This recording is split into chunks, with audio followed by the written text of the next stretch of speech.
نحمده ونصلي على رسوله الكريم اما بعد فاعوذ باللہ من الشیطان الرجیم بسم اللہ الرحمن الرحیم۔ سورہ مائدہ کی آیت نمبر 5-6 کیا آخری حصہ الیوم احل لکم الطیبات کی تفسیر چل رہی تھی۔ چونکہ اس میں کافی تفصیل تھی اور اہم مسئلہ تھا حلال اور حرام کے متعلق احکامات تھے، تو آج اس کا آخری حصہ اس آیت کی تفسیر کا، اور یہاں پر یہ فرمایا اب اس جگہ چند مسائل قابل غور ہیں۔ اول یہ کہ اہل کتاب قرآن سنت کی اصطلاح میں کون لوگ ہیں، کتاب سے کیا مراد، اور کیا اہل کتاب ہونے کے لیے یہ بھی ضروری ہے کہ وہ لوگ اپنی کتاب پر صحیح طور پر ایمان و عمل رکھتے ہوں۔ اس میں یہ تو ظاہر ہے کہ کتاب کی لغوی معنی یعنی ہر لکھا ہوا ورق تو مراد ہو نہیں سکتا، وہی کتاب مراد ہو سکتی ہے جو اللہ کی طرف سے آتی ہو۔ اس لیے باتفاق امت کتاب سے مراد وہ آسمانی کتاب مراد ہے جس کا کتاب اللہ ہونا بے تصدیق قرآن یقینی ہو، جیسے تورات، انجیل، زبور، صحف موسیٰ و ابراہیم وغیرہ۔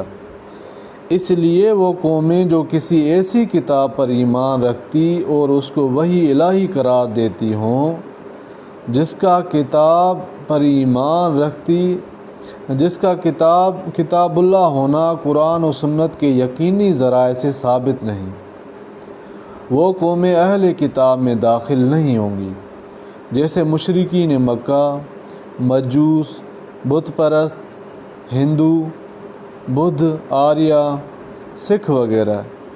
اس سے معلوم ہوا کہ یہود و نصارہ جو تورات و انجیل رکھنے والے ہیں وہ باصطلاح قرآن اہل کتاب میں داخل ہیں۔ تیسری ایک قوم جس کو سابعین کہتے ہیں، ان کے حالات مشتبہ ہیں۔ جن حضرات کے نزدیک یہ لوگ زبور داؤد علیہ السلام پر ایمان رکھتے ہیں، وہ ان کو بھی اہل کتاب میں شامل قرار دیتے ہیں، اور جن کو یہ تحقیق ہوا کہ زبور سے ان کا کوئی تعلق نہیں، یہ نجوم پرست قوم ہیں، وہ ان کو بت پرستوں اور مجوس کے ساتھ شریک قرار دیتے ہیں۔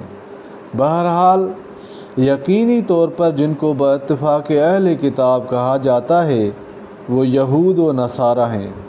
تو قرآن حکیم کے اس حکم کا حاصل یہ ہوا کہ یہود و نصارہ کا ذبیحہ مسلمانوں کے لیے اور مسلمانوں کا ذبیحہ ان کے لیے حلال ہے۔